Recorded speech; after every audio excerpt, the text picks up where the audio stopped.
Et salut les mordus et bienvenue pour ce nouvel épisode. Bonjour Cyril au passage quand même. Salut, ça va? Ça va, je te remercie. Alors qu'est-ce que tu nous présentes de beau aujourd'hui?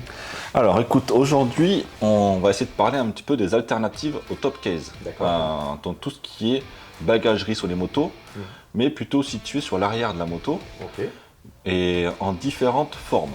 Donc on a effectivement ce qui est très connu, ce qu'on appelle le porte-paquet tubulaire. Ok. Ensuite, on a ce qu'on appelle le mini rack. Donc, c'est un porte-paquet à la base qui vient se fixer dessus. Et on a cette petite plaque derrière. L'avantage qu'il y a, c'est qu'il y a des passages de sangle sur les côtés.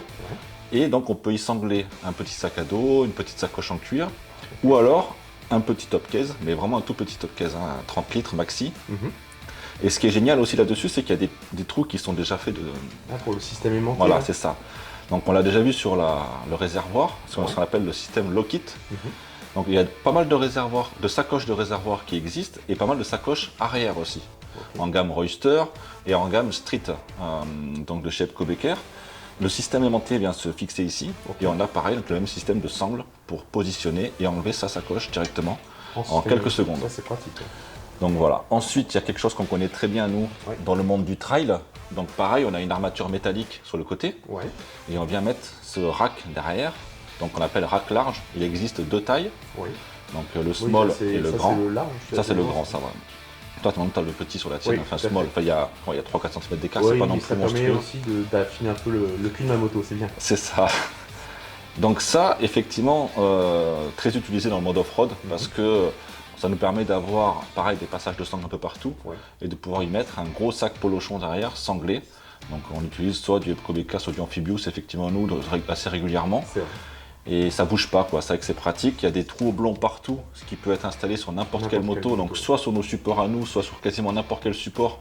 Où derrière tu as des fixations, on peut se rapprocher dessus. Donc voilà, ça c'est vraiment la partie plutôt off-road. Et ensuite on a quelque chose qui est assez peu connu, que les gens commencent à découvrir au fur et à mesure. Donc ça c'est le sport rack. Sport rack, ça veut dire que ça se met en lieu et place de la selle arrière. D'accord. Ok, directement. C'est du plug and play. Le gros avantage, c'est que comme il est positionné sur la selle arrière, il n'y a pas de problématique de porte-à-faux par rapport pour le sac, à la tubulure pas plus que ça, et par rapport au poids, parce que c'est censé accepter du coup quelqu'un derrière quand on roule.